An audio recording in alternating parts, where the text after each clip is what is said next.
Alive kids, it's Jo Hargreaves here. I'm the location pastor at Alive Highcombe, and I also head up our Alive Academy that one day I would love to see you guys on.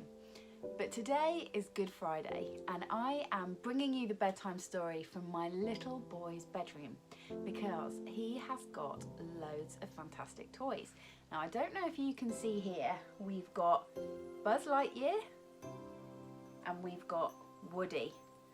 Now I don't know if any of you like Toy Story or if you like watching films about superheroes, but today on Good Friday we're going to talk about the biggest, most amazing superhero of all.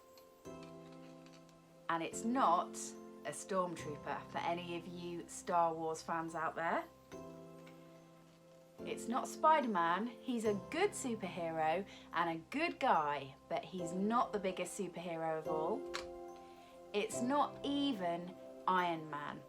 In fact, today on Good Friday, we are going to be talking about the biggest, most important, strongest, kindest superhero of all time. Now, who do you think that might be? Have a chat with your grown-up or whoever is around and tell them who do you think it might be is a bigger superhero than Woody or Buzz or any of these fellas right here. Who do you think might be the biggest superhero of all time? Do you think you got it right? I'm going to give you the answer. It is Jesus. Now, in order to be a superhero, you've got to be incredibly strong. And Jesus was incredibly strong and is, not just on the outside, but on the inside as well. As a superhero, you've got to love people and you've got to want to rescue people. And Jesus did the biggest rescue of all time on Good Friday over 2,000 years ago. Now that is even longer ago than when I got my first Bible. Maybe you can read what it says. It says Children's Bible Stories. And I'll tell you, I'll let you do the maths of how long ago this was. I got this Bible given to me by my Nana and Grandad on Easter Sunday, the 30th of March, 1986. Now that isn't as long ago as when Jesus did what he did on Good Friday, but it's still a very long time ago, and it says this, to Joanna, hope you like these stories about Jesus. Happy Easter, lots of love, Nana and Grandad.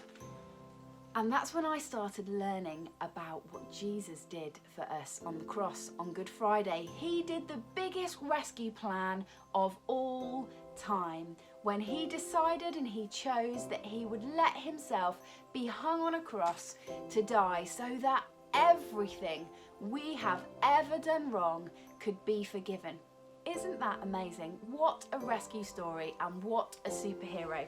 So I want to read to you again from the brilliant rhyming Bible, and it's called When Jesus Hung on the Cross. When Jesus hung upon the cross, his hands and feet were nailed to the wood. He saw the men who hated him laughing at him where they stood. Priests and rulers, one and all, some were jealous, some afraid. If you're God's son, they mocked, save yourself and leave this silly place. When Jesus hung upon the cross, a crown of thorns rammed on his head. He saw the soldiers gambling for what little clothing he had left. He could have given hate for hate or cursed the soldiers' hammer blows. Instead, he said, Father, forgive. What they have done, they do not know. When Jesus hung upon the cross, he saw his mother's tears flow down. He watched her grief and agony as she knelt, crying on the ground. John, he called, disciple friend, take my mother home with you. Treat her like she's your mum now. Do for her what I would do. When Jesus hung upon the cross, 2 thieves hung with him, left and right. He heard one thief call, save us now, if you really are the Christ. We're guilty, said the other thief. This man does not deserve to die. You'll be with me in paradise, Jesus said to them in reply. When Jesus hung upon the cross, his tongue hard swollen and his lips cracked dry, he croaked, I'm thirsty. And then he saw a sponge upon a branch raised high.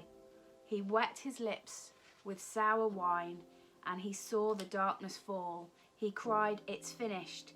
Then he died for you and me, for one and all.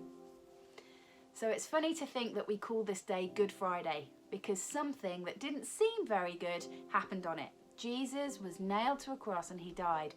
But like any good superhero, Jesus knew what was coming next. He knew that he wasn't going to stay on that cross, and he knew that he wasn't going to stay dead.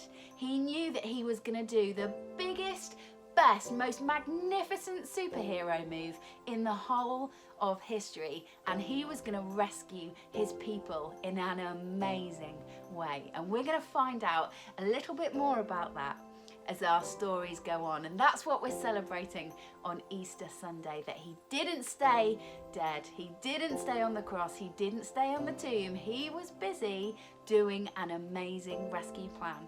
So you know, if you want to be part of God's amazing rescue plan, all you have to do is say yes.